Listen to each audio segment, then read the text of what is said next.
بیا د تقوا 3 درجات دي. یو درجه خو دا ده چې سړی د کفر نه نفرت وکړي، شرک کفر نه دی نه نفرت وکړي، کفر ته بد وایي، سپک وایي، هغې ته نږدې کېږي هم نه. دا ټولو کې کمه درجه د تقوا ده. دا د هر یو مؤمن په اړه کې ده چې زړه کې دا پرتی چېرې دا کفر بد دی، دا شرک بد دی، زه به یې نه کوم، بس کلمه مې ویلې ده، نه به په لفظي شرک کوم او نه چې کم دی نو اعتقادي شرک به کوم، په خوله به هم نه ویم، په عقیده کې به مې نه راځي چې شرک وکړم. دا ټولو کې کمه درجه ده. دویمه درجه دا ده چې سړی د لوی او د وړو ګناهونو نه ځان وساتي. دا د تقوا دویمه درجه ده. یو مثال در کوم، تفسیر ابن کثیر یو واقعه په دې کې لیکلې ده. هغه وی یو ځوان و د حضرت عمر رضی الله تعالی عنہ په زمانه کې، او وی داسې ځوانو چې د به ډېر ناشنا عبادت کولو. حدیث کې راځي وي د ځوانۍ عبادت چې کم دی نو هغه ډېر غوره دی الله ته، ځکه یو ځوان چې کله الله ته په ځوانۍ کې ځان وقف کوي د دې اجر هم زیات وي، هغه ډېر ناشنا عبادت کوي، او چې کله ګناه هم کوي نو هغه هم ډېره لویه ګناه بیا کوي. نو وی داسې ځوانو چې د به روجې نه وي، حدیث به وي، بس جومات کې به ناست او قرآن به وي. حضرت عمر رضی الله تعالی عنہ څومره لوی سړی دی، هغه به پرې رشک کولو چې یاره دا ځوان څومره ناشنا عبادت کوي. د هغه زړه به کېدو چې د ځوان ته به پسخېدو چې یاره څنګه عجیبه عبادت دا ځوان کوي.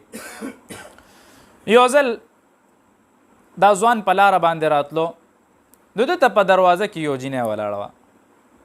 نو هغه جینۍ په دې ځوان باندې مینه وه، نو ځان طرف ته یې مایله کولو. دی به تېرېدو، یو پیره لاړو کور ته، د پلار خدمت به وکړو، بیا به واپس راغو، مسجد کې به ناستو، پلار یې ژوندی و، د پلار خدمت به وکړو. پلار به ورته وی چې یاره 3 ورځې 4 ورځې ما نوزګارې زه خدای یادوه عبادت کوه، چې کله به هغه ورځې پوره شي بیا به راغو د پلار خدمت به یې کولو. انسان دی خواهشاتر چا سره شته. نو یو ځل په دې لاره باندې راتېرېدو، نو دوی جینۍ ورته ډول سنګار کړی دی، زاري مینت یې کړی چې یاره کور کې څوک نشته، د ګناه موقع ده، هم هلک و، هغه ورسره لاړه. چې څنګه لاړو نو د ده په اړه کې الله تعالی یو عجیبه القا اچوي. یو آیات دته یادېږي، ان الذین اتقوا اذا مسهم طائف من الشیطان تذکروا فاذا هم مبصرون.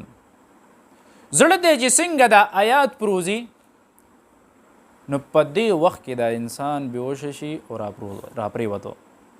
د دې آیات مطلب دا دی، یقینا هغه خلک چې کم د خدای نه یریږي، وی د شیطان یو ګرو یو ډله راغه، وی دا کس یې راونیو، او بیا په دې حالت کې د انسان ته یاد شو چې یاره زما خو شاته مې نیک اعمال کړي د هغه ډوبېږي. وی خدای تعالی وی دله ما بینایي ورکوي، سترګې مې والا ورکې دی کس له چې وګوره شاته د اعمال ډوبېږي، ړوندېږه ما دله سترګې درکې، شیطان نه ځان وساته.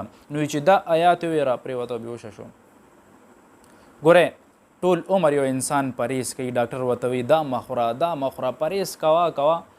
یو ټیم کې بدپرهیزي وکړه، هغه ټول د 5-6 کالو خواري د سړي ضایع شي، هماغه بې پریشر یې های شي، فالج ورته وشي. نو پرهیز چې کې مستقل پرهیز وکړه، د ګناه نه پرهیز کې مستقل پرهیز وکړه. دا نه چې یو وخت به پرهیز کوم بل وخت به نه کوم، یو وخت به ګناه وکړم بیا به توبه وکاږم. دا انسان غفلت کې پروت دی، دی په دې کې پروت دی چې یاره بس خدای خو غفور رحیم ذات دی، اب مې وبخي، څه پته لګي په دې داسې وخت در باندې راشي چې ته د خولې نه د خدای نوم وکاږې، توبه وکاږې، خدای له دا توفیق نه درکړي، بیا وسه خدای خو په دې باندې قادر دی. یو ځل نبی کریم صلی الله علیه و آله وسلم زمانه ده، یو ځوان دی لګیا دی د مرګ په حالت کې دی، حضور پاک ولا ورغو، وی ځوانه وی کلمه ووایه، ویل غواړي ویلې نه شي، یا رسول الله وی نشم ویلی، په خوله مې نه راځي. وی کوشش وکړه چې وی نشم ویلی، وی څه عمل د نه شوی دی، وی مور مې ژوندی واره نه خفه ده. وی مور ته اواز کوي، چې مور یې راغه ورته وی دی معاف کې، وی نه معاف کوم، او ورته جهنم کې به سوځي، و دې سوځي. مور ته ډېره زیاته خفه وه، وی وګورئ کلمه نشي ویلی، په دې حالت کې مري. حضور پاک صحابه ته وی لرګي راغونډ کې، وی اور ولګوئ چې آخرت کې سوځي، د دنیا دی اور کې به واچو پرېږده چې دلته وسوځي، وی دې کې به وچو. مور یې په ژړا شوي نه وی اور مې پرې نشي پېرزو، وی ما د زړه نه معاف کو چې څنګه یې مور معاف کو، په خوله باندې کلمه ګویا شو ساتې وته. نو داسې حالت هم بیا کیدی شي چې زه د خولې نه ویم چې توبه او بیا مې خوله تړلی شوي دی څوک مې پرېږدي نه. نو دا ځوان چې دی دی بېهوشه شو را پرېوتو. نو هغه جینۍ اواز وکړو یو خپلې نوکرې ته وینځې ته اواز وکړو وی راشه وی دا ځوان زمونږ په لاره تېرېدو د کور مخې ته مې پرېوتی دی وی هغه فلانې کور دی وی هغه کور مخې ته راځي چې اوچتې کړو هلته یې واچو. نو څه کسان راغه هلته یې واچولو په دې حالت کې دی لږ په هوش کې راغلی و. پاسېدو دروازې وواله چې څنګه دروازه وي پلار یې راوځي ورته یې ولې څه چل شوی دی بچې چېرته څه خوږ شوی وي څه حالت در باندې راغلی دي او ورته وی نه بس ورته یې صرف دا آیات ویلو ان الذين اتقوا اذا مسهم طائف من الشیطان تذکروا فاذا هم مبصرون او پرېوتو ساتې نه وځي ساتې نه وته په دې حالت کې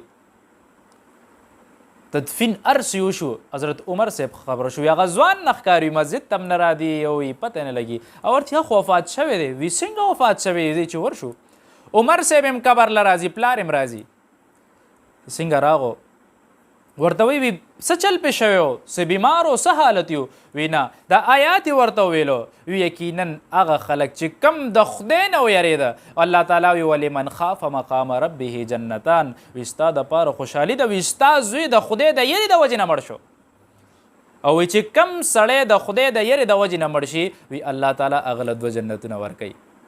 او اعلان دی چې څنګه عمر صاحب دا اعلان دی د قبر نه आवाज راځي وی رب ما سره هم هغه د خیر معامله وکړه الله تعالی ماله 2 جنتونه راکړه. دا د تقوا 2مه درجه ده.